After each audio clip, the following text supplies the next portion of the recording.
I once knew a man that was former CIA. I think it was former, and he was a what do you call that? A youth leader at a church.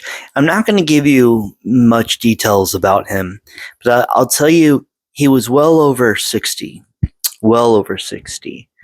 And the reason I say well over 60 is because it gives so much time between 60 and the age he was. He was up there in age.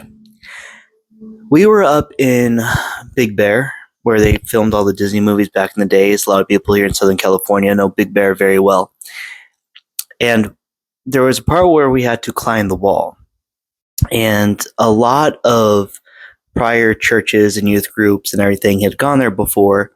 And basically, the game was to get everyone over this wall within a certain period of time and stay on the platform. And I'll never forget this large man, and I don't mean weight or as far as fat, I mean muscle. Large man, very tall, and still built for a very high age. He told everyone to clear the way because there were two guys on top that would bring their hands down, grab the hands of another person, another kid, while they jumped up and they pulled them up. And he said, okay, you guys just get out of the way. And he looked down, he fixed his glasses, and he went, okay. And he looked up and he ran. And this guy, I'll never forget, we had kids, 16, those 16-year-old kids who look like they're freaking like in their 30s, the guys who are playing football and stuff like that.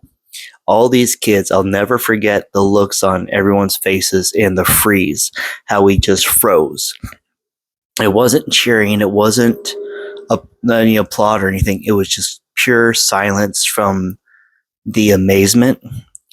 He rushed at this thing and he climbed it basically with his feet, running up like in ninjutsu, and brought his hands up and grabbed the top of this wall.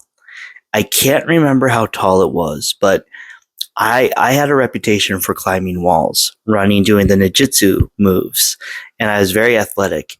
And what he did was way beyond what I could do at that age, 15, being very athletic, a martial artist, being very light on my feet so I could just jump very high.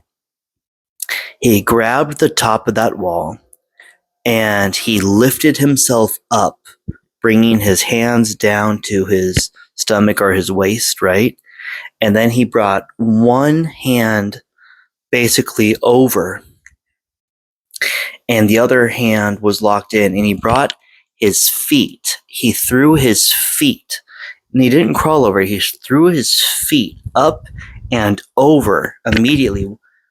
So he was hanging on the other side, and he did it fast. And then he just dropped himself, and I'll never forget when he dropped himself, how he pushed back and everything, and how he looked up and he just got up like, this guy was not just former CIA. This guy did stuff. And I remember the look on his face, how he got up and he looked at us, and everyone at that point cheered, and he goes, yeah, thank you. And the look on his face, like it brought back memories, and we were like, what the hell was that? But that guy had knowledge. I've used the knowledge he taught me back then when I was 15. I used it a few years ago with a very aggressive pit bull that was running around, and he taught me some tricks, and I was able to handle that situation. And I look at that, and I just think, what the heck? What was his past, But that guy was something, and we all learned a lot from him.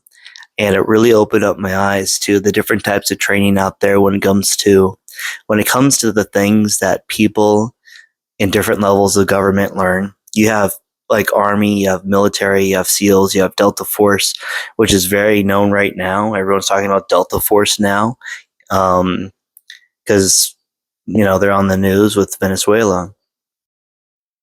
But there really are different levels depending on what that person does with the government, and it's just astonishing. I hope he's doing well. He was an amazing man, If he's still alive, he probably isn't. He'd be, well, way too old to be alive. But yeah, I thought I'd share that with you.